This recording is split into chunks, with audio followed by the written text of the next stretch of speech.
सुबह का समय था। बाजार खुल ही रहा था। चौक पर अचानक हलचल मची, क्योंकि एक बुजुर्ग किसान पर चोरी का शक जताकर भीड़ उसे घेरने लगी। लोग बिना सोचे समझे आरोप लगाते जा रहे थे, जैसे शोर ही सच हो। उसी वक्त साधारण कपड़ों में एक बाइक चौक के किनारे आकर रुकी। आगे था एक लड़का, पीछे उसके पिता। पिता थके हारे भीड़ देखकर डर से सिमट गए। लड़के ने कहा, पहले बात सुन लीजिए। पर शोर में उसकी आवाज खो गई। भीड़ में से एक युवक ने उसे धक्का देकर कहा, हीरो मत बन, यहां चोर पकड़ा गया है। धक्का मुक्की में बुजुर्ग का पैर फिसल गया और वे गिर पड़े। थैली फटी तो जमीन पर सूखी रोटी, दवाइयां और डॉक्टर की पर्ची बिखर गई। सच सामने था, पर किसी ने देखा नहीं।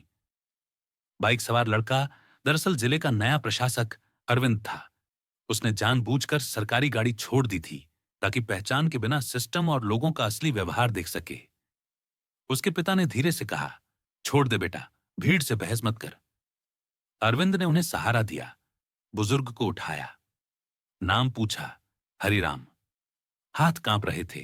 हरिराम बोला, मैं धान मंडी से कीमत पूछकर लौट रहा था। किसी ने थैली देखी और समझ लिया चोरी का सामान है। अरविंद ने भीड़ से कहा, पहले थैली देखी, अब आंखें खोलिए। भीड़ पल भर को ठिठकी, फिर से शोर गूंज उठा। उसी बीच दो सिपाही आ गए। बिना पूछताछ हरिराम को पकड़कर जीप की ओर ले चले। अरविंद ने कहा, पहले मौके पर जांच होनी चाहिए। सिपाही ने रूखाई से कहा, बहुत कानून मत सिखा, थाने आकर बयान दे देना। कुछ लोग मोबाइल से वीडियो बनाते रहे। किसी ने फुसफुसाकर कहा, यह है नया अधिकारी लगता है, पर किसी ने पक्का नहीं माना। अरविंद ने भी पहचान नहीं बताई।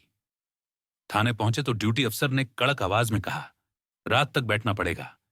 हरिराम को लोहे की बेंच पर बिठा दिया गया। उनके पुराने जख्म की पीड़ा फिर से जाग गई। अरविंद ने विनम्रता से पानी मांगा। सिपाही बोला, अपराधियों के लिए मुफ्त सेवा नहीं, और मुस्कुराकर चल दिया। कमरे में अपमान की एक अजीब सी गंध भर गई। हरिराम की सांस तेज होने लगी। अरविंद ने अपनी जेब से रुमाल निकाला, पानी में भिगोकर हरिराम के माथे पर रखा। धीरे धीरे सांसें बराबर हुईं। बाहर वाले बरामदे से चाय वाले लड़के ने चुपचाप दो मीठी चाय के गिलास अंदर सरका दिए। वह अरविंद को पहचानता था, पर बोला कुछ नहीं। शाम होते होते चौक का वीडियो शहर में फैल गया। लोग पूछने लगे, बिना सबूत किसी बुजुर्ग को कैसे पकड़ लिया गया। उधर अरविंद कार्यालय की मीटिंग में नहीं पहुंचा। कॉल्स बंद मिले और बात बड़े अफसरों तक पहुंची कि अधिकारी सामान्य कपड़ों में मैदान में निकला था। थाने में रात की ड्यूटी छड़ी। नए दरोगा ने फाइल देखे बिना कहा, सुबह तक बैठाओ, फिर देखेंगे। हरिराम की तबीयत ढलने लगी। रात लंबी हो गई। सन्नाटे में हरिराम ने पूछा, बेटा, क्या सच में कानून कमजोर है? अरविंद के शब्द कांपे। कानून नहीं, कुछ लोग कमजोर पड़ जाते हैं। हरिराम बोला, अगर कभी ताकत मिले, सबसे पहले थाने के दरवाजों पर इंसानियत लिखवा देना, ताकि कोई गरीब बिना आवाज के बंद ना हो। अरविंद ने यह वादा मन में पत्थर की लकीर की तरह उकेर लिया। पहचान छुपाने का निर्णय और मजबूत हो गया। सुबह की पहली रोशनी के साथ मुख्यालय से फोन की घंटियां थाने में बजने लगीं। वीडियो से पहचान हो चुकी थी। थानेदार घबराया, लॉकअप खुलवाया, माफी मांगी। अरविंद ने कुछ नहीं कहा, सिर्फ हरिराम की नब्ज देखी और तुरंत डॉक्टर बुलाने को कहा। एम्बुलेंस आई, दोनों अस्पताल पहुंचे। डॉक्टर ने कहा, डिहाइड्रेशन और डर का असर है, आराम और विश्वास दोनों की जरूरत। अरविंद की आंखें भर आईं, मगर उसने भावों को थाम लिया। दोपहर तक मामला शहर में चर्चा बन गया। मीडिया ने सवाल उछाले, ड्रामा या आईना? अरविंद ने कैमरों से बस कहा, पहले इलाज, फिर बातचीत। शाम को छोटी सी ब्रीफिंग में उसने साफ कहा, अगर पहचान से इज्जत मिलती रही तो यह सिस्टम नहीं, गुलामी होगी। इज्जत इंसानियत से मिलनी चाहिए। उसने निर्देश जारी किए, हर थाने में आगंतुक का समय दर्ज होगा, सीसीटीवी रिकॉर्ड सुरक्षित रखे जाएंगे और वरिष्ठ कार्यालय के साथ लाइव मॉनिटरिंग की प्रारंभिक व्यवस्था होगी। शहर में कहीं समर्थन के पोस्टर लगे, कहीं फुसफुसाहटें उठीं। इतनी सख्ती से पुरानी परंपराएं टूटेंगी। कुछ ने कहा, दिखावा है। कुछ वरिष्ठों ने माना, अगर बिना पहचान के भी सम्मान मिले तभी जांच सही है। अरविंद ने बयानबाजी छोड़कर रिकॉर्ड खंगालना शुरू किया। पिछले 6 महीनों की शिकायतें, देरी, धमकी और निस्तारण। रात वह घर नहीं लौटा। कंट्रोल रूम में टीम लगी। किन थानों में सबसे अधिक शिकायतें, कहां एफआईआर देर से, कहां पीड़ित को उल्टा धमकाया गया। 12 थानों की पायलट सूची बनी। जन सुनवाई के दिन वह खुद मौजूद रहेगा। कुछ अधिकारी विचलित हुए। अरविंद ने सीधा कहा, मनोबल गलती छुपाने से नहीं, गलती सुधारने से बनता है। अगली सुबह अस्पताल में हरिराम की आंख खुली। उन्होंने कहा, हार मत मानना बेटा। सड़क की धूल से राजपट बनते हैं, पर किसी के निशान मिटाकर नहीं, जगह देकर। अरविंद ने उनका हाथ पकड़ा। अब हर थाने में पहले पानी, फिर पेशी, पहले सुनवाई, फिर सजा, यही लिखा जाएगा। हरिराम की आंखें नम हो गईं। कुर्सी से बड़ा इंसान बनना भी संभव है। शाम को सभागार में खुली बैठक हुई। आम लोग, शिक्षक, दुकानदार, ऑटो चालक, कुछ पुलिसकर्मी, सबके सवाल अलग, उम्मीद एक। अरविंद ने कहा, पुलिस समाज की रीढ़ है। रीढ़ लचीली होगी तो टूटेगी नहीं, दृढ़ होगी तो झुकेगी नहीं। इसलिए नियम और संवेदना साथ चलेंगे। घोषणा हुई, हर थाना हफ्ते में एक दिन खुली जनसुनवाई करेगा। शिकायत का निस्तारण समय सीमा के साथ होगा और देरी की वजह लिखित रिकॉर्ड का हिस्सा बनेगी। बैठक के बाद कुछ लोग किनारे मिले। कहा, शिकायत लिखते ही धमकियां मिलती हैं। अरविंद ने गुप्त पहचान और सुरक्षा की गारंटी दी। उसी रात एक हेल्पलाइन शुरू हुई, सीधे उसके कार्यालय से जुड़ी।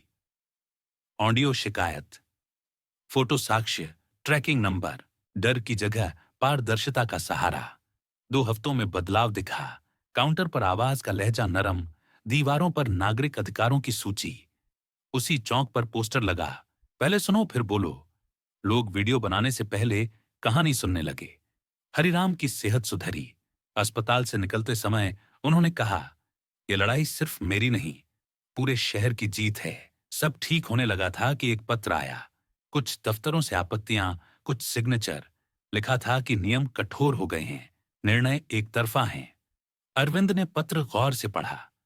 न मुस्कुराया, न नाराज हुआ। बस अगली बैठक का एजेंडा लिख लिया। नियम बनाम व्यवहार, संतुलन कैसे? उसने सोचा, सुधार का रास्ता सीधा नहीं होता, पर दिशा सही हो तो मंजिल देर से सही दिखती जरूर है। रात को शहर की छतों पर हवा ठंडी थी। अरविंद अस्पताल से लौटकर सीधे कंट्रोल रूम गया।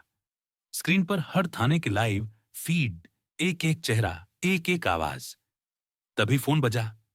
धीमी आवाज आई, कल की जनसुनवाई में बड़ा झूठ फैलाने की तैयारी है, ताकि पूरी मुहिम बदनाम हो सके।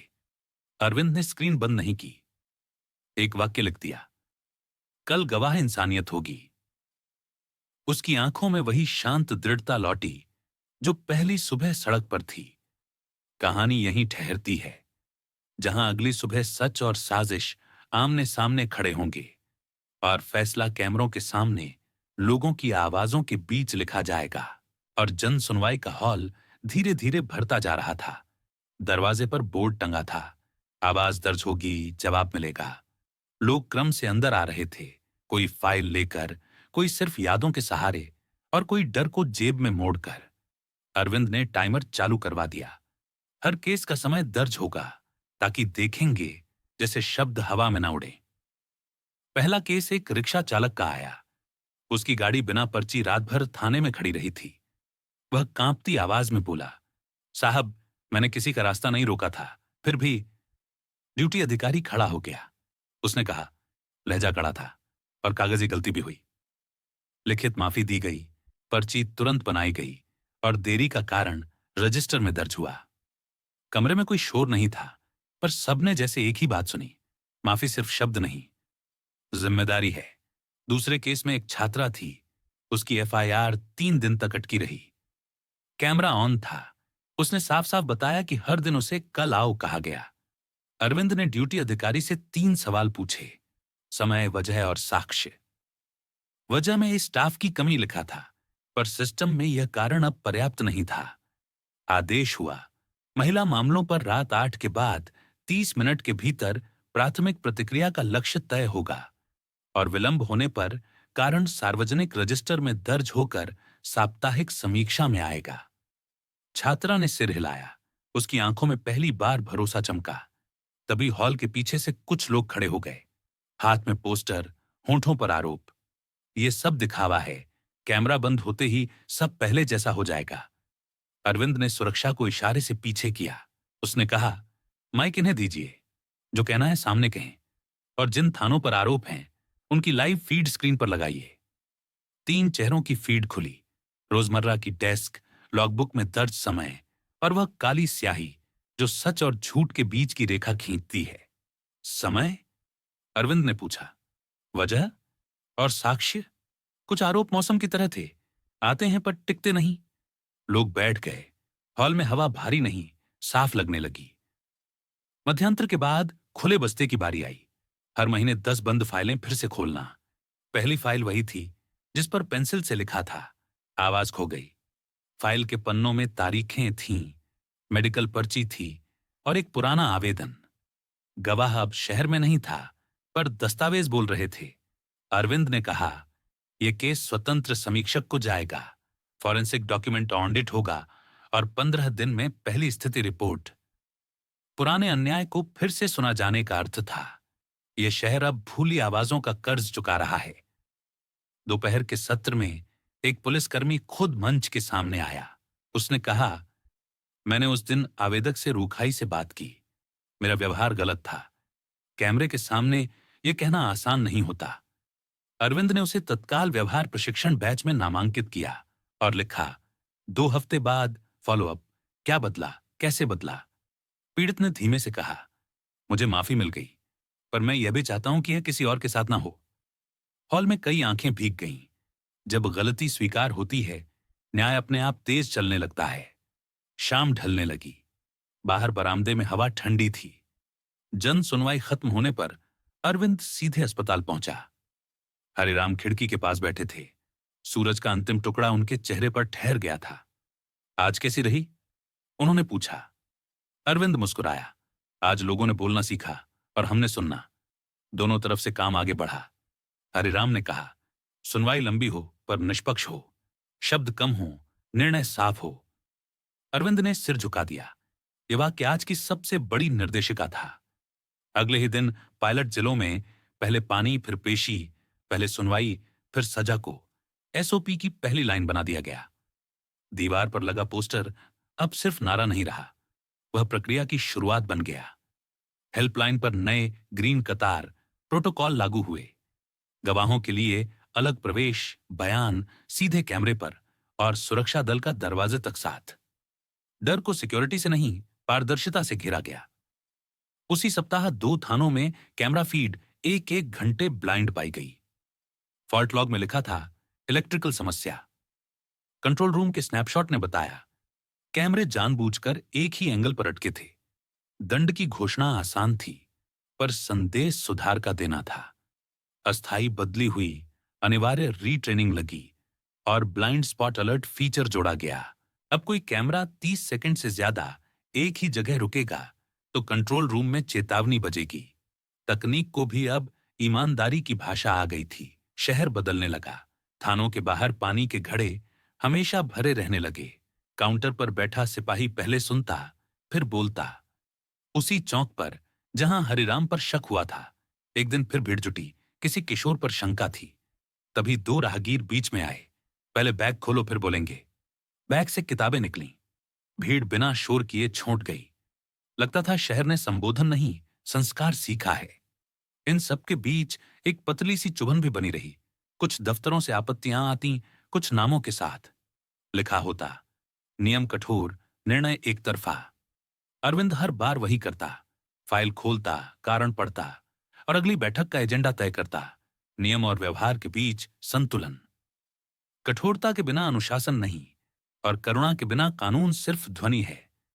ये बात वह बार बार लिखवाता। रात को कंट्रोल रूम में शहर स्क्रीन पर बहता रहा। किसी का झगड़ा कम होता, किसी की शिकायत दर्ज होती, कहीं एक बच्चे की हंसी बैकग्राउंड में सुनाई देती। मोबाइल पर सूची अपडेट हुई। 2 ईमानदार थाना प्रभारी का स्थानांतरण आदेश। अरविंद ने गहरी सांस ली। उसने धीरे से कहा, अगर लोग नीति बन जाएं तो सूची बदलेगी, रास्ता नहीं। उसने स्क्रीन पर नजर टिकाए रखी। चमकते पिक्सल्स के बीच उसे शहर की धड़कन सुनाई दे रही थी। अगली सुबह एक पुरानी फाइल उसके सामने रखी गई। कवर पर धूल की पतली परत थी और अंदर पहली पर्ची पर वही पेंसिल वाली लाइन, आवाज खो गई। उसने पन्ने पलटे, तारीखें, मोहरें और एक दर्द जो शब्दों में पूरी तरह उतरा नहीं था। उसने फाइल को धीरे से बंद किया और आदेश लिखा, व्यक्तिगत हित विरहित स्वतंत्र समीक्षक के पास जाएगा। 15 दिन में प्रारंभिक रिपोर्ट। हर पन्ना डिजिटल होगा, हर कदम सार्वजनिक रजिस्टर में। शाम को शहर के कोने कोने में छोटे छोटे पोस्टर लग गए। पहले सुनो, फिर बोलो। और नीचे छोटा सा वाक्य, खिड़की खुली रहे। हरिराम जब अस्पताल से बाहर आए, चौक पर लोगों ने उन्हें घेर कर नहीं, रास्ता देकर रोका। किसी ने पानी दिया, किसी ने कुर्सी। एक बच्चे ने पूछा, दादाजी अब डर नहीं लगता? हरिराम मुस्कुराए, डर वहीं रहता है जहां दरवाजा बंद हो। यहां दरवाजा खुल गया है और खिड़की भी। उस रात अरविंद देर तक नहीं सोया। टेबल पर शहर का नक्शा फैला था, लाल बिंदु शिकायतों के, नीले बिंदु सुनवाई के, और हरे बिंदु वे जगहें जहां अब लोग पहले सुनते हैं। उसने नक्शे पर पेंसिल से एक पतली रेखा खींची, थानों से चौपाल तक, हेल्पलाइन से अदालत तक, और अपने आप से कहा, यह रेखा किसी नाम की नहीं, एक आदत की है। बाहर हवा चल रही थी। दिए की लौ एक बार झुकी, फिर सीधी हो गई, जैसे शहर ने भी तय कर लिया हो, पहचान से पहले इंसान और प्रक्रिया से पहले सम्मान। कहानी अभी खत्म नहीं हुई है, क्योंकि हर दिन किसी न किसी चौक पर कोई न कोई हाथ